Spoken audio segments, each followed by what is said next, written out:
నిత్య పూజలివివు నేరిచినను ప్రత్యక్షమైనట్టి పరమాత్మునికి నిత్య పూజలివివో.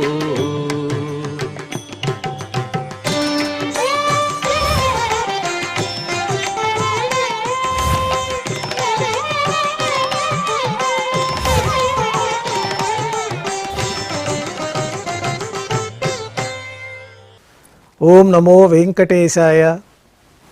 ఈరోజు ఆదివారము, శ్రీ విశ్వావసనామ సంవత్సరము, దక్షిణాయనము, వర్ష ఋతువు, భాద్రపద మాసము, కృష్ణపక్షము, సప్తమి తిథి, రోహిణి నక్షత్రము, సెప్టెంబర్ 14, 2025.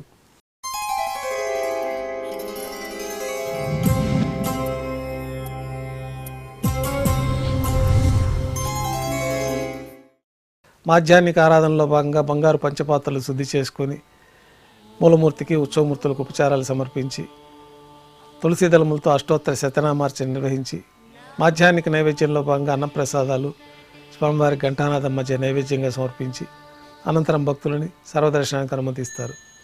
ఉభయ దేవేలతో శ్రీ మలయప్ప స్వామివారు బంగారు తిరిచిపైన వేంచేస్తారు. మేళతాళాలతో ఊరేగింపుగా విమాన ప్రదక్షిణంగా సంపంగి ప్రాకారంలో కల కళ్యాణ మండపానికి చేరుకుంటారు. కళ్యాణోత్సవం ప్రారంభమవుతుంది. పుణ్యాహవాచనం, అంకురార్పణము, రక్షాబంధనము, అగ్నిప్రతిష్ఠ, స్వామివారికి అమ్మవారికి కళ్యాణం సందర్భంగా నూతన పట్టు వస్త్రాల సమర్పణ, మహాసంకల్ప పఠనము, మాంగళ్యాలకు అభిషేకము, మాంగళ్యాలకు ఆరాధన పూర్తి చేసుకొని స్వామివారి తరఫున అమ్మవారికి మాంగళ్యాల సమర్పణ గావించి ఈ సందర్భంగా స్వామివారికి అమ్మవార్లకి కర్పూర నీరాజనాన్ని సమర్పించి విశేషమైన హోమాలతో పూర్ణాహుతి పూర్తయిన తర్వాత మాలా పరివర్తనం అనే కార్యక్రమాన్ని నిర్వహించి ఉభయ దేవేరులను శ్రీవారి చెంతకు చేర్చి ఈ సందర్భంగా అక్షతారోపణం అనే వైదిక కార్యక్రమాన్ని నిర్వహించి కర్పూర నీరాజనము, నైవేద్యము, కర్పూర నీరాజనంతో కళ్యాణోత్సవం పూర్తవుతుంది. కళ్యాణోత్సవం భక్తుల దర్శనం అనంతరం ఉభయ దేవేలతో శ్రీ మలయప్ప స్వామివారు ధ్వజస్తంభం వద్ద కల అద్దాల మండపానికి చేరుకుంటారు.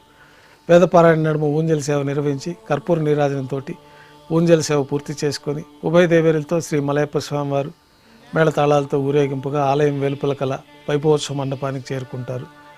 ఆర్జిత బ్రహ్మోత్సవంలో భాగంగా స్వర్ణ గరుడ వాహనంపైన శ్రీ మలయప్ప స్వామివారు వేంచేస్తారు. కర్పూర నీరాజనంతో స్వర్ణ గరుడ వాహన సేవ పూర్తవుతుంది. హనుమంత వాహనంపైన శ్రీ మలయప్ప స్వామివారు వేంచేస్తారు. కర్పూర నీరాజనంతో హనుమంత వాహన సేవ పూర్తవుతుంది. పెద్ద శేష వాహనంపైన శ్రీ మలయప్ప స్వామివారు వేంచేస్తారు. కర్పూర నీరాజన సమర్పణతోటి పెద్ద శేష వాహన సేవ పూర్తవుతుంది. బంగారు తిరిచిపైన శ్రీ మలయప్ప స్వామివారు వేంచేసిన తర్వాత ఉభయ దేవేలతో కలిపి శ్రీ మలయప్ప స్వామివారికి కర్పూర నీరాజన సమర్పణతోటి ఆర్జిత బ్రహ్మోత్సవం పూర్తి అవుతుంది. ఈరోజు రోహిణి నక్షత్రం సందర్భంగా సాయం సంధ్య వేళలో 1000 దీపాలతో అలంకరించబడి ఉన్న సహస్ర దీపాలంకరణ సేవ మండపానికి కృష్ణస్వామివారు, రుక్మిణి అమ్మవారు చేరుకుంటారు. వేదం, గానం, నాదం నడుమ సహస్ర దీపాలంకరణ సేవ నిర్వహించి నక్షత్ర నీరాజనము, కర్పూర నీరాజన సమర్పణతోటి దీపాలంకరణ సేవ పూర్తి అవుతుంది. కృష్ణస్వామివారు, రుక్మిణి అమ్మవారు 4 తిరువీధులు ఉత్సవం జరుపుకొని ఆలయంలో వేంచేస్తారు. ఆలయంలో ఆస్థానం పూర్తయిన తర్వాత గర్భాలయంలో వేంచేస్తారు. వెంటనే రాత్రి తోమాల సేవ ప్రారంభమవుతుంది. ఉదయం సమర్పించిన పుష్పమాలికలన్నీ సళ్లింపు చేసుకొని గర్భాలయాన్ని శుద్ధి చేసుకొని బంగారు పంచపాత్రలో శుద్ధ జలాన్ని నింపుకొని శ్రీ వైఖానస ఆగమోక్తమైన విధానంలో మూలమూర్తికి, ఉత్సవమూర్తులకి ఉపచారాలు సమర్పించి కొత్త పుష్పమాలికలతో మూలమూర్తికి, ఉత్సవమూర్తులకి అలంకరణ జరిపి చతుర్వేద మంత్రాలతో మంత్రపుష్పాన్ని సమర్పించి నక్షత్ర నీరాజనము, కర్పూర నీరాజనంతో రాత్రి తోమాల సేవ పూర్తవుతుంది. అష్టోత్తర శతనామావళితో అర్చన నిర్వహించి రాత్రి నైవేద్యంలో భాగంగా అన్నప్రసాదాలు, పన్యారాలు, దోశ, ఘంటానాదం మధ్య శ్రీవారికి నైవేద్యంగా సమర్పించి తిరువీస నైవేద్యం పూర్తి అయిన తర్వాత భక్తులని సర్వదర్శనానికి అనుమతిస్తారు. కొద్ది విరామం తర్వాత రాత్రి సమర్పించిన పుష్పమాలికలు సళ్లింపు చేసుకొని గర్భాలయాన్ని శుద్ధి చేసుకొని ఏకాంత సేవలో భాగంగా పంచపాత్రలో బ్రహ్మ తిరువారాధన కోసం బంగారు బిందెలోని తీర్థాన్ని సమర్పించి కౌతుకబేరమైన శ్రీ భోగ శ్రీనివాసమూర్తి వారిని పట్టు పాన్పు పైన వేంచేపు చేసుకొని ఏకాంత సేవలో భాగంగా దారోష్ణమైన గోక్షీరము, జీడిపప్పు, ద్రాక్ష, బాదం పప్పు, కలకండా కలిపిన మిశ్రమాన్ని స్వామివారికి నైవేద్యంగా సమర్పించి కర్పూర నీరాజనంతో ఏకాంత సేవ పూర్తవుతుంది.